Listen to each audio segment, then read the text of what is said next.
Hello, ladies and gents, boys and girls, people of all ages, sexualities, and identities, and welcome back to another film review. And today's film review is none other than Hannibal Rising. So, what is Hannibal Rising about? Well, Hannibal Rising finally gives us the answer to the one question that's been nagging away at our head this whole time with the Hannibal series. Where did Hannibal come from? How did he come to be in America? Why does he kill people and eat them? And this story really gets us down to the grain. So let's get into it. Essentially, Hannibal was born into an aristocracy in Lithuania. During World War II, a lot of Russian tanks and a lot of cross-border Soviet problems caused his country to go into turmoil. Hannibal finds himself and his family fleeing to an outhouse, just a little house at the bottom of the hill from their castle. Hannibal and his little sister end up embracing this new life. Well, that's up until a tank comes on their doorstep and gets attacked ferociously by a Spitfire.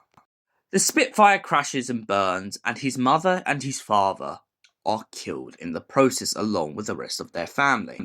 Hannibal and his little sister flee into the house and spend the next couple of days trying to survive and figure out what to do. Meanwhile, elsewhere, a bunch of Russians have been essentially using the war to the best of their abilities.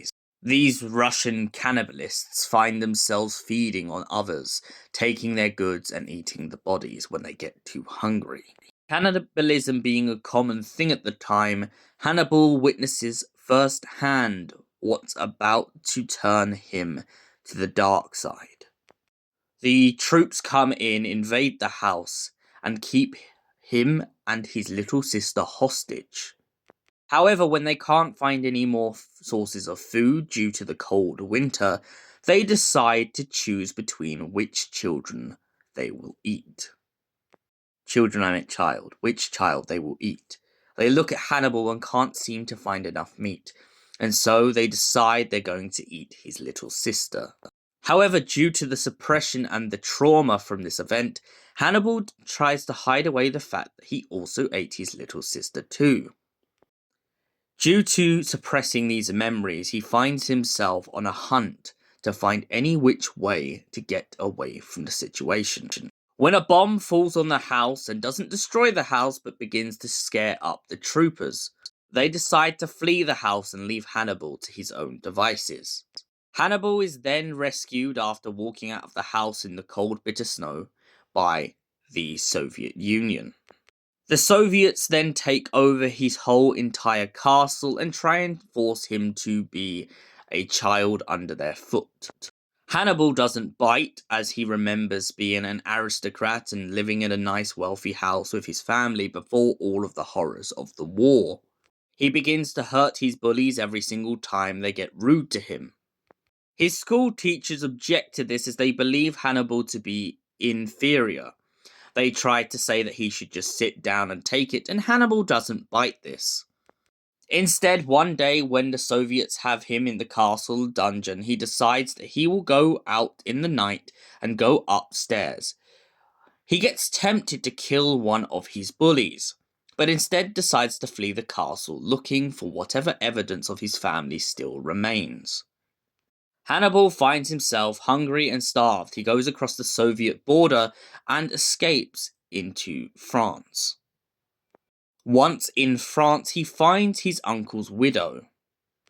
The pair become very attached, and Hannibal ends up sticking up for her at the market when a butcher begins to say that her genitals should be sideways due to the fact that she's Japanese. Hannibal then decides to kill this butcher in the lake when he goes fishing. Hannibal gets away with the murder because they can't seem to find any source that proves that he was there when the butcher was cut to pieces. However, a very suspicious detective begins to suspect foul play on Hannibal's side, but due to the lack of evidence can't arrest Hannibal.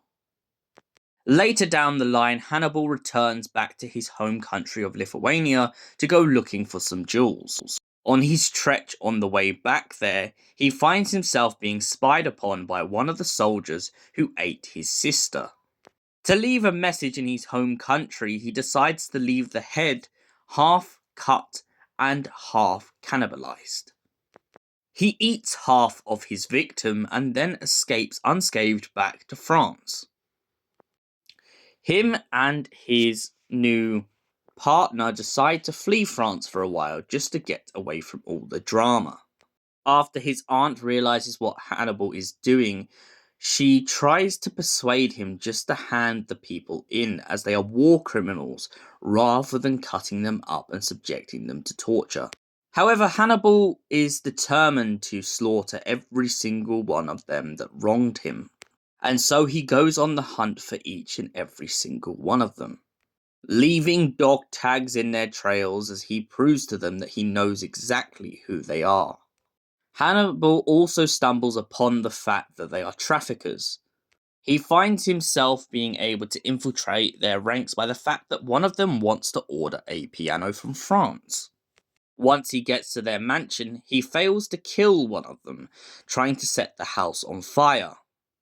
They then capture his uncle's widow, who he is having a relationship with, to try and teach Hannibal a lesson about getting into their business. Hannibal manages to get on their barge and kill his enemies. He even avoids a bullet by not showing them the fact that he had a bulletproof vest on. After murdering and eating the man who killed his sister, Hannibal decides to set the barge alight. He escapes in a small boat, and when his lover thinks that he is dead, she soon realizes that he has escaped because there's one more person he needs to find. Hannibal then goes to Canada to kill the last man in the group. He shows him a picture of a head with two eyes pinned out. He then proceeds to kill this man and escape in his car. What happens after this is most probably up to the films. Hannibal in this film has a tendency to go after the people who wronged him. I also respect the idea that in the Hannibal saga, Hannibal has this affinity for going for people who are rude, obnoxious, and most of the time treat people like objects.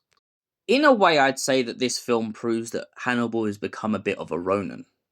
He starts off with good intentions to protect his own and to essentially right the wrongs, but soon he becomes obsessed with this, and that is why the detective in this wants to see Hannibal face the guillotine. However, due to Hannibal's lucky escape, he manages to get away from the guillotine on the practicality that there's not enough evidence against him.